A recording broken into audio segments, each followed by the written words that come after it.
can get started. She'll come in anyway. Hello, everyone. Welcome to the Edwina and Charles Milner Women in Arts Lecture and Exhibition Series again.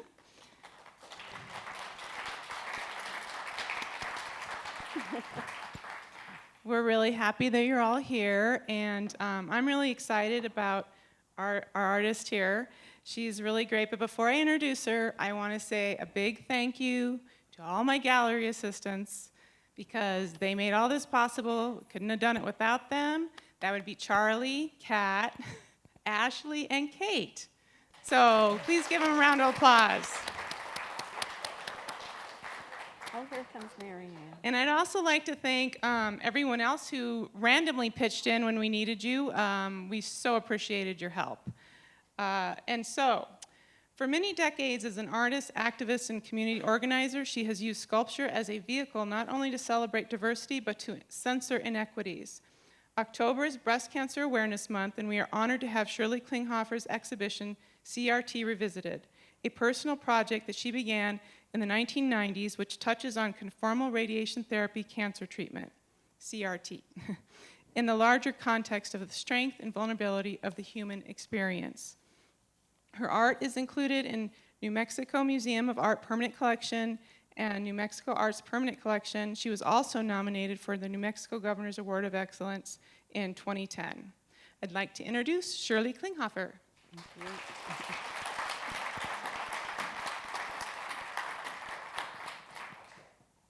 I want to thank you very much for being here this evening. I am delighted to be bringing my CRT Revisited to my home state of New Mexico.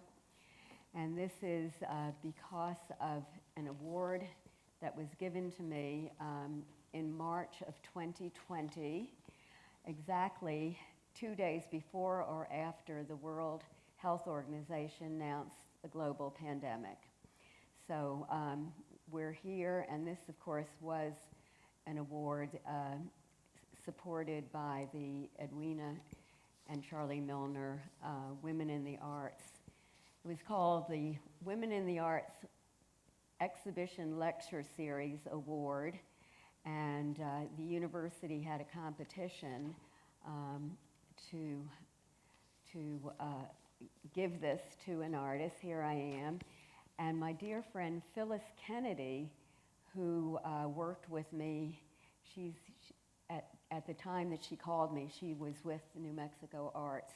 She said, Shirley, and I was away from home, I had no files. She encouraged me to apply for this, and thank you for being here for me. You may have heard wonderful Jill say that this is personal. Well, my artwork is very personal. I like to address substantive issues, some of them universal, and some that hit close to home. In the 1990s, I was living my dream in an all-artist co-op in Soho before that downtown area was gentrified. And I was addressing female body image because even in those days before Instagram, it was completely nuts, the dictates of society, that women were told, well, this is how your body, and it was all about the body. You'll see that these little Venus sculptures that I did here, all the heads are about the same size, but over here, you can see that I had installations showing the Marilyn Monroe Venus of the 50s, the Twiggy of the 60s, Playboy, Playboy 70s, muscular 80s, and then, of course, in the 90s, the absolutely impossible Barbie Venus. I also celebrated the beauty of all women, not only size and shape, but through the ages. So here you see my Venus in time here, and actually, I loved Jill's interpretation of the little masks that are on their face. She thought it might be like the handmaiden, that women are allowed to speak. And I love that interpretation, but rightfully so, these masks were placed on at the beginning of the pandemic. So now they've loosened them up and they're, and they're at home. While I was working on these fantasy molds, and remember this was in the first part of the 90s, before pink awareness was out there, I had a friend who discovered a really large breast tumor on her left side, and I just felt so badly. It was really personal to me because she had been a dear friend. Her mother was friends with mine and her grandmother and so on. Of course, I was thinking about her. And then, coincidentally, I was at a party one night when somebody casually mentioned that a friend of hers had a mold made on her body going through radiation therapy for breast cancer. So we partied on it, one sentence, and that was it. The next morning I woke up, and no sooner had my feet touched the floor when a light bulb went off in my head. And I said, oh my God, here I am creating these fantasy molds. How would I be inspired if I could get my hands on this mold that was so closely touched by a life and death situation? I had no idea what they looked like, whether it was a breast, well, they are full torsos from the waist to the head, and they're placed in a position, they're laid backward, and you'll see the very visceral hospital molds. But I started researching to see where I could find these molds, and it was through the Estee Lauder Breast Cancer Foundation that I was put in touch with Susan Silverman, who was the administrator for breast cancer radiation oncology at Memorial Sloan Kettering. So she helped me gather. Now these are disposable, so, oops, just doing my dance back here. I've had a recent life-threatening trauma, so it's kind of unstabled me, so if I dance around, that helps. So you'll see the disposable molds that were collected off of trash bins. And in fact, the world-class breast cancer radiation oncologist, Beryl McCormick, unbeknownst to me, also helped collect them. We gathered about 24, and I had them in my studio at downtown. In the meantime, while they were there, I was working on other things, but all of a sudden, I felt a spirit-like presence coming from the negative space of here. And when I get an idea, this is just absolutely crazy, it was like a photo right there, like a third eye, and I saw these fragile skins of glass that would connect up with the fragility of the body and could be shattered in an instant, just like life itself. So I said, okay, now I know what I want to do, what my vision is, but I had no idea how I could realize it because I had never worked in glass. And that's how I approach all my projects. In the meantime, I did receive a scholarship to Pilchuck in the 90s. It was really like a rainforest cult experience. At that time, there were no computers, there were no TVs, there were no cell phones, there were no newspapers. And we were put in a dorm, a wooden dorm up the hill. The studios were down below. I remember meeting my roommate the first day I was there, and then she was doing blowing glass in a studio in the morning, and I was casting in the afternoon. They didn't have slumping there, so I did regular glass casting, and yeah, I just remember it was just a fantastic experience, but I had my work boots on and my overalls, and every morning I slid down the mud slick to the studio, and great memories. But when I came back, I found out about an old toxic glass factory in Brooklyn when Brooklyn was a wasteland. The Atlantic rail yards were abandoned rail yards, and I was living in an unfinished loft. I had helped move my husband into a home, I guess a few months before actually I told him I can give him 10 days to help him move into the house, but I had to get back to my work, which I had started before we left the city. And he said to me, well, can't you do this somewhere else? And I said, absolutely not. And I want to tell you, ladies and gentlemen, that is so true. There was no other place that I could create these thin skins of glass. There were technicians. Yes, it was toxic. Yes, I used a material, a carcinogenic material called Fiberflex, and it's like a blanket that has asbestos in it.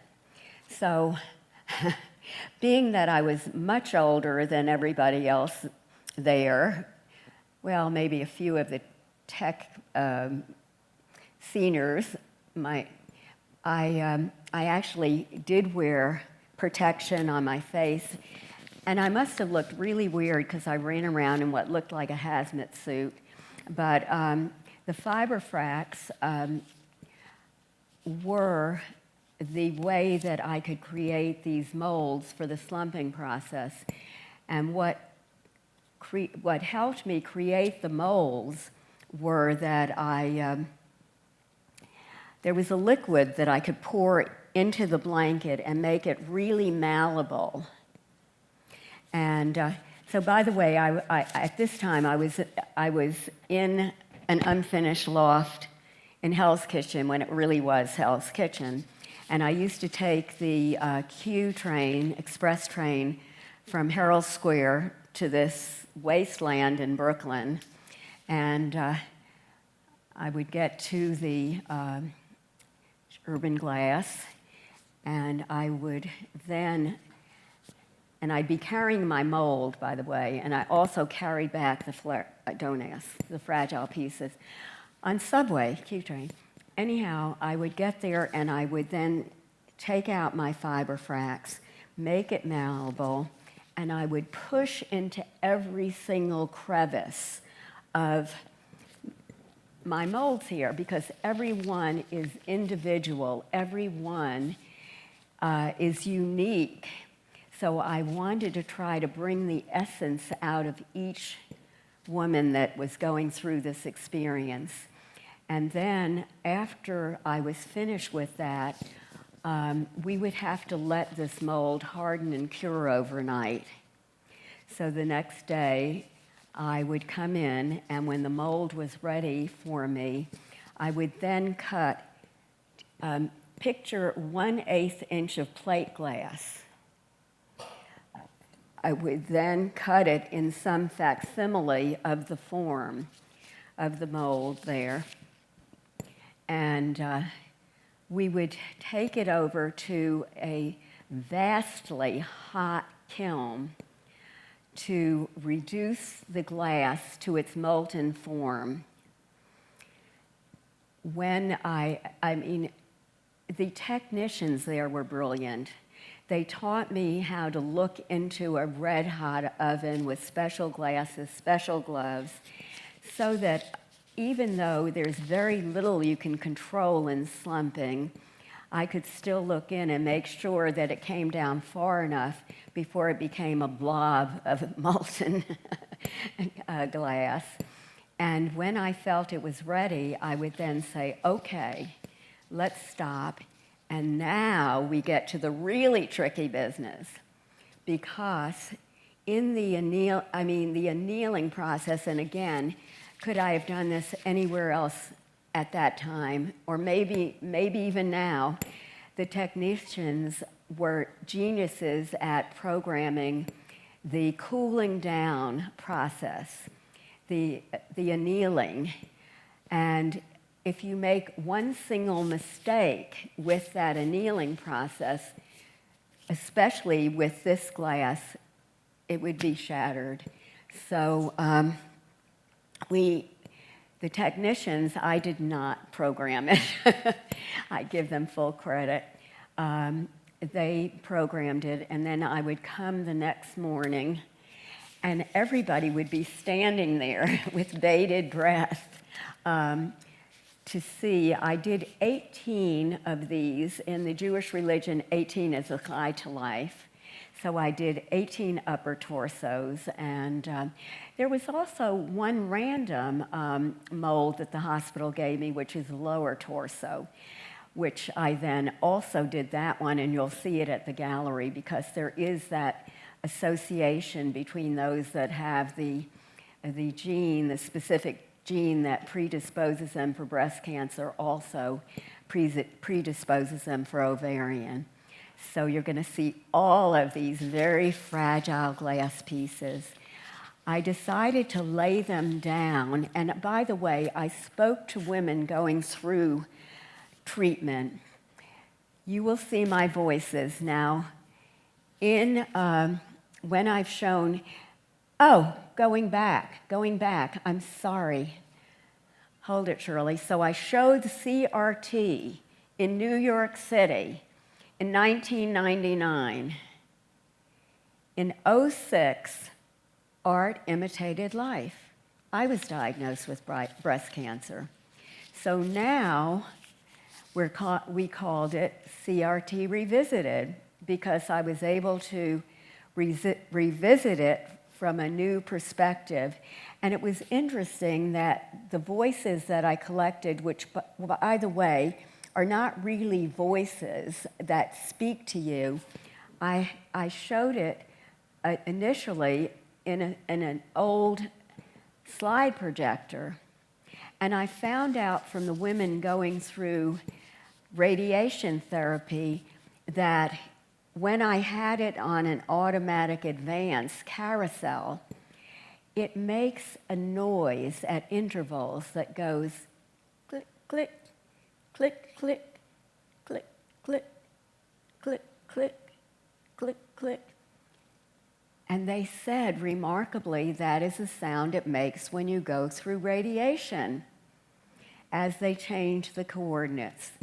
So this was very meaningful, and when I showed at the Museum of Glass in 2015, they did get an old-fashioned carousel that did that made that specific noise. Here in Silver City, we've had a problem trying to get one with with an advance that would be, that is actually built in. So I have wonderful, beautiful assistants that are going to have to remember that beat tonight. You will hear the whirl of the projector. And one of the men that wrote to me, he actually, one man wrote to me about how it helped, how this installation, because I created a meditative space. When there's not a lot of people there, you can hear the whir of the carousel, and it seemed that each element, when I was in the museum in 2015, they had me there a peak season when it's a global destination from May through October. So I received lots and lots of notes from people of all nationalities, all races, all religions, all genders, all age groups, including little school children, and I call them armies of school children that were paraded in. Everybody had a story to tell because I invited people to share their stories, and I invite you as well, if you feel like leaving a little note at the gallery. Invited everybody that either was impacted themselves by cancer or had family or dear friends. So one man wrote to me a note right away saying that he had been a member of the Museum of Glass for many years. But somehow when he came in to see my space, and he must have come in at a quiet moment, he said that it gave him oxygen. It helped to propel him to carry on with his treatment. And then, remarkably, and of course I have a huge envelope that was left for me at the museum, but remarkably, in 2021, during the pandemic, there was another gentleman who felt compelled to let me know that he was visiting in Tacoma, and when he came into my space, he was suffering with a terrible sinus cancer, and he was almost ready to give up hope. But he said, again, the same thing, that this seemed to propel him back into treatment, and he was doing well. So I think we used one of his quotes in the press release, and I asked him if we could use his actual name, and he said he was delighted to do so. So getting back to the installation, you will see that also, if you're wondering what Woody in Pink is, the Museum of Glass, remarkably, even though I'm not a glass artist per se, gave me a visiting artist residency in their hot shop. Oh my God, their hot shop, they stream all over the world. It's in an amphitheater. People come in and watch the artists work on their projects.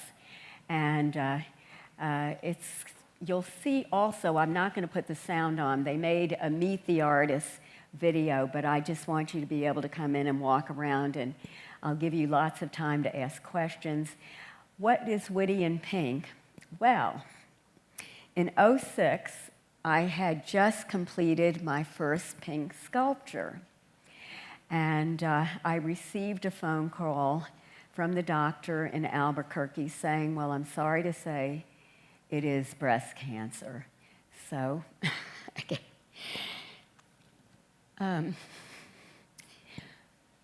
My husband was unavailable. He was fly fishing on some river somewhere. So for a number of hours, I still remember that my coffee was on the table. And of course I said to her, what do we have to do?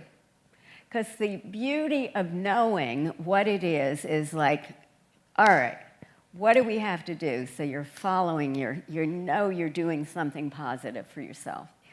But in the meantime, I also walked into the room where I had just hung Woody in Pink, and I looked up there, and truly, the story of Woody in Pink and of all the work that I do is the tug of strength and vulnerability.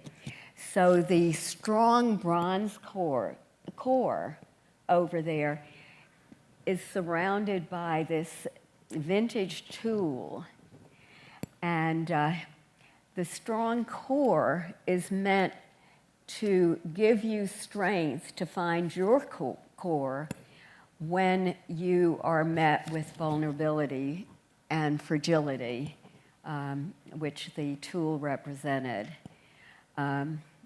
They are body cast nipples that were created on women who I had worked with at the Rape Crisis and Trauma Treatment Center. I had counseled them on I was promoting pride and strength instead of vulnerability and shame, and I wanted to do a series called Curves and Crevices because I was so taken with the curvature of the earth here in New Mexico, but I decided to celebrate the curves and crevices of women that I was counseling in trying to show them how wonderful the uniqueness of each body is. And I did say to them it would be awfully boring if everybody had the same centerfold, nipple, or navel. So we are all beautiful in all our variations, and I do like to celebrate that. Let's see if I left anything out. So the women, I had put them down on a, I put them in sort of groups, because I got the impression that even if they weren't in a support group, that because they went to radiation 5 days out of 7 a week for 7 weeks, which is what I ended up doing, you find that you meet the same people every day because that seems to be the time that's most convenient for them, so you build a bit of community. So they have a community there. They're all going through it on their own, so they're not completely in touch with each other. And they're sort of at the bottom of the pit. But by placing them on the reflective surface, it creates a sort of levitating or lifting up feeling, which has to do, of course, with the hope involved. So everything is symbolic in my work. And you're certainly welcome when we're at the show to ask me questions, or I don't know, how long have I spoken? Are you tired of hearing me? Let me know. Just say stop. Are there any questions here, or I'll be more than happy to answer your questions and give, yes, please. That little guy in the corner of that photo. Oh my God, that is so funny. All right, the original installation, and by the way, I also did installations of hundreds of tiny figures that are, oh my gosh, I showed one of them at the Dolly Museum with world-famous international artist and me. But in the meantime, this is a Venus installation, and it was all white on white. And I was at, on a Saturday afternoon, I was at a flea market on 6th Avenue before they tore down the flea markets and built condominiums. I know, seriously. And so there was olive oil.